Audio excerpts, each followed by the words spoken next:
I really don't see the hate for this sequel to Sin City. And I don't really see why this movie underperformed. Because this may not be better than the first one, but it's still pretty entertaining.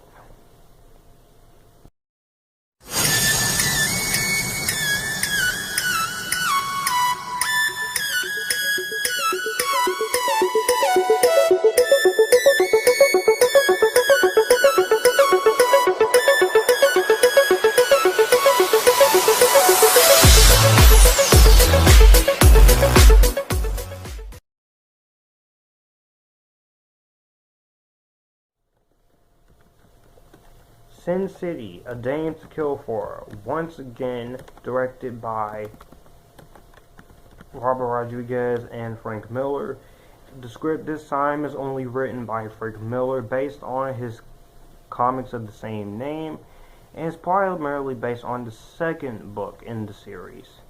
And one of the smaller plots in the film is based on a short story, Just Another Saturday Night, which is from the Booze, Bars, and Bullets sixth book in the series, and two original stories, The Long Bad Night and Nancy's Last Dance, are created exclusively for the film. You have all the returning cast members, but we have some replacements and some newcomers. So let's get into the plot of Sin City, A Dame to Kill For. So Sin City, A Dame to Kill For came out way after the first one, which was released back in 2005. This one was released in 2014. And the damaged denizens of Sin City returns for another round of stories from the mind of Frank Miller. So in Just Another Saturday Night, we see Marv regaining consciousness on a highway overlooking the projects, and he's surrounded by several dead young men in a crashed police car with no memory of who he was. He retraces his steps, remembers that it's Saturday, and he watched Nancy dance at Katie's bar. So then what happens? Marv gets into a fight, and he has his little situation. The Long Bad Night Parts 1 and Parts 2 deals with a cocky young gambler named Johnny, who is Joseph Gordon-Levitt's character, and he arrives in Sin City and heads to the bar, where he hits the jackpot on multiple slot machines, taking on young waitress Marcy with him as a good luck charm. And he buys the backroom poker game led by Senator Rourke, and he wins repeatedly in the games and clears the senator out. But one other player, the corrupt police lieutenant, Leibowitz, wants him to flee the city. But instead, Johnny takes Marcy out for a night out of town, walks her home, and Rourke's goons suddenly attacks him. He fights them off and tells Marcy to meet him at a hotel. But she basically dies, is killed, and he is injured and hurt, and he leaves himself, and he decides to get revenge. And in the second part, he does get revenge, and he visits a doctor, and he trades his services, and Marcy is left unprotected, and he rushes to the hospital. But he finds that Senator has been waiting for him, and the senator lets him go, and so he decides to get revenge, and he does. Nancy's Last Dance takes place 4 years after The Yellow Bastard, and Nancy Callahan, once again played by Jessica Alba, is in a deep depression over Bruce Willis' character's John Hartigan's death, and she's obsessed with getting revenge on the senator for having driven Hartigan to kill himself. And so she wallows in despair, and the ghost of Bruce Willis' character watches over her, unable to reach her but still attempting to help her. And on that same night, Johnny was there. Nancy attempts to shoot Rourke from the stage of Katie's, but she can't bring herself to pull a trigger, and she decides to get revenge. But this main one, which is actually the title of the film, is my favorite one. It takes place, which is A Dame to Kill For, which is the subtitle of the film. So it takes place years before the big fat kill, and Dwight McCarthy, he wants to put his past behind him, and he works as a private detective and leads a life of complete sobriety, and he's struggling daily to refuse his inner demons. After saving the life of Sally, who is a hooker who's nearly killed by her businessman lover, he receives an unexpected phone call from his former lover, Ava Lloyd, who left Dwight 4 years prior for Damian Lord. And so then he goes to where she is, and he starts to fall for her, but he's having trouble with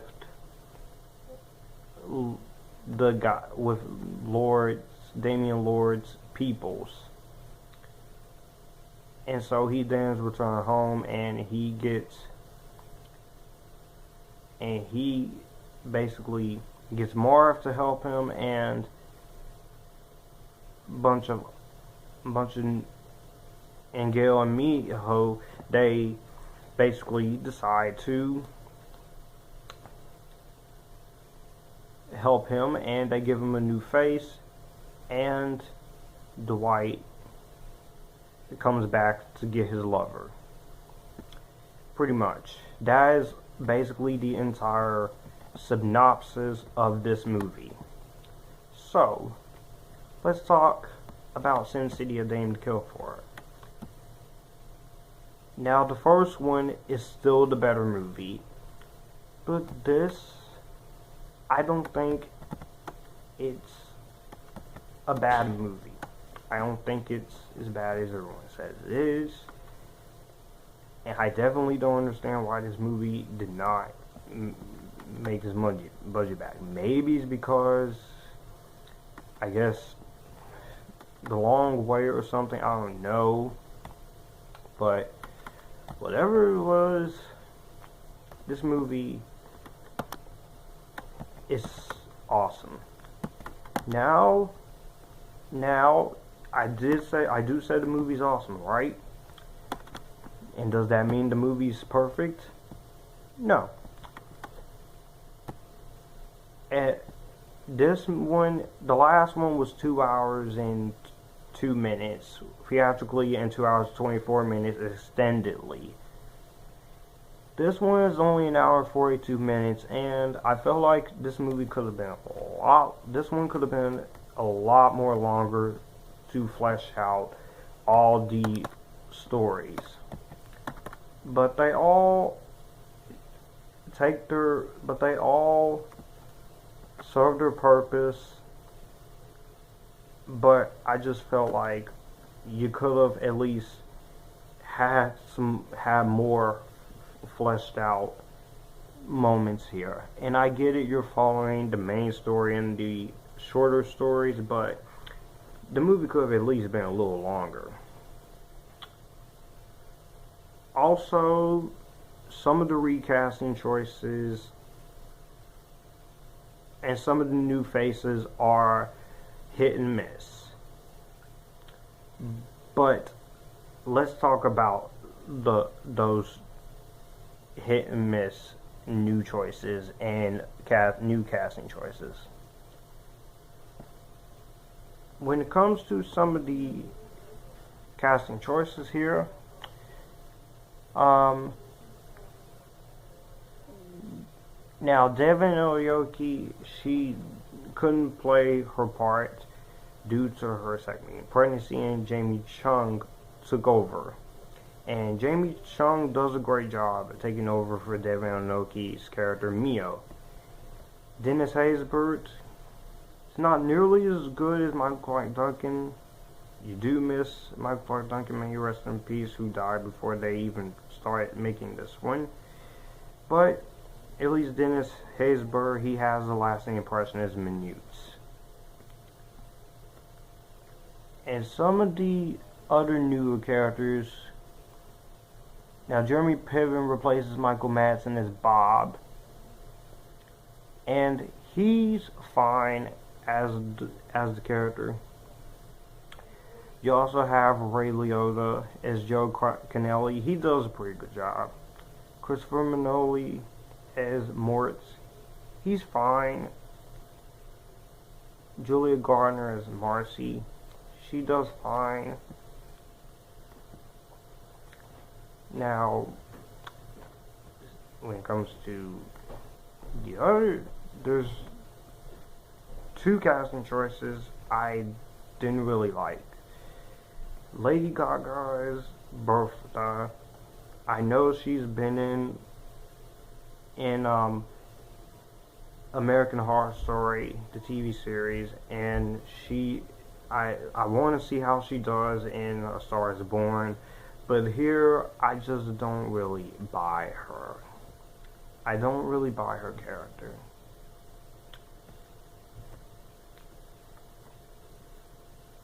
Also, the second casting choice I'm not really a big fan of is Stacy Keach. It's not that she's bad, I just feel like she's But I do like Joseph Gordon-Levitt's character, Johnny. I like him. Josh Brolin takes over for Clive Owen as Dwight.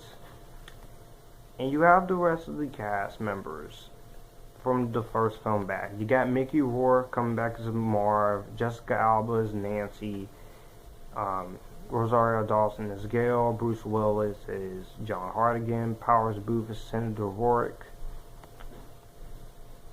So you do have the original cast back, and you do have Martin Csokas as Damian Lloyd. He's always cool to see. You also have cameos from Alexa Vega and Frank Miller and Rob Rodriguez. And during production of this movie, like I said, Michael Clark Duncan, his character did get recasted, and also they tried after the first film to do a follow-up, but the Weinstein company delayed it so long. So the acting is pretty good. You got the actors in this movie, and they do pretty good. I know I left one out, but I'm gonna save it for the end of the video. Almost near the end of the video. The direction and the visual style from the first film returns, and it's pretty good. It's still pretty good. It's still awesome. Still very entertaining. It does have the same stylish violence and striking visual palette as the first one. It doesn't have that 100% brutal impact as the first one, but you still have the normal stylized violence and stuff, and what you saw from the first film. And I still like the whole neo-noir color scheme and the way they have certain things colored in with different colors. But like I said, the film could have at least been a little bit longer, because you have Just Another Saturday Night, The Long Bad Night Parts 1 and 2, and A Dame to Kill For, and Nancy's Last Dance, and you could have used a longer runtime for each story, but I understand they wanted to make it shorter than the first one. The directing is still pretty good. I still like the cinematography work, like the camera work, like the music and technical aspects.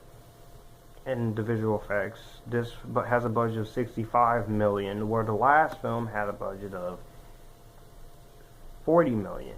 But this one didn't get to make equally just as much as the first one. And that's kind of sad, because I don't see what a lot of people were talking about with this one. Now, of course, I have talked about the cast already, and all the returning players and most of the newer players are really good. But I saved the dame for last, and Ava Lord. Now, originally, before she was casted, they had other different choices for the character of Ava. You had Salma Hayek, Rose McGowan, Rachel Weisz, Angelina Jolie, all wanted to play the part of Ava Lord. But for some reason, they dropped out for one reason or the other. But then the role goes to Eva Green, and Eva Green is a great actress. I liked Eva Green ever since the 2006 reboot of Casino Royale and the reboot of James Bond series. And I liked her as Vesperlin in that movie, and I know she's French, but that doesn't bother me. Eva Green's performance in here is great. She's great as Ava Lord. She's funny, she's dangerous, she's wild, she's sexy, she's gorgeous, and you can see why the character Dwight, now played by Josh Brolin, as I said, not Clive Owen this time, why he has the hots for her. And she's having fun with the parts. And she's basically seducing a different man and seducing Josh Brolin. And Josh Brolin does a great job taking over for Clive Owen. Josh Brolin is a great actor. I love him as Agent K in Men in Black 3. He was fantastic as Thanos in Avengers Infinity War Part 1 this year. And Josh Brolin is a great actor. He has his father, James Brolin's talent. I do know this is going at least over 18 minutes, but I have to explain all 4 plots. But overall, Sin City: A Dame to Kill For is one of the more underrated films of 2014. It should have made more money than it did. This was one of my favorites of 2014. It was a pretty entertaining film. Again, it's not better than the first one. The first one's still the best, but I wish we could have got a third one. But unfortunately, the movie has to underperform. But at least I have these 2 Sin City movies that you can watch as a double feature and have fun with. Like I said, some of the casting choices are hit and miss. The film could have been a little longer to fully flesh out all of these stories. And it doesn't have the brutal impact from the original, but it's still a pretty entertaining sequel to Sin City. And I'm going to give this movie 2 grades. I'm going to give this an Epictastic and a better than Vampire Diaries. I did not see this one until I saw it on cable back in 2015 on Showtime. So, yeah, that's how I first saw the film. So let me know what you guys think about Sin City: A Dame to Kill For down below. Do you like it? Do you hate it? I shall see you guys in the next video. This is Future Filmmaker 39480, and you guys keep it cool as always.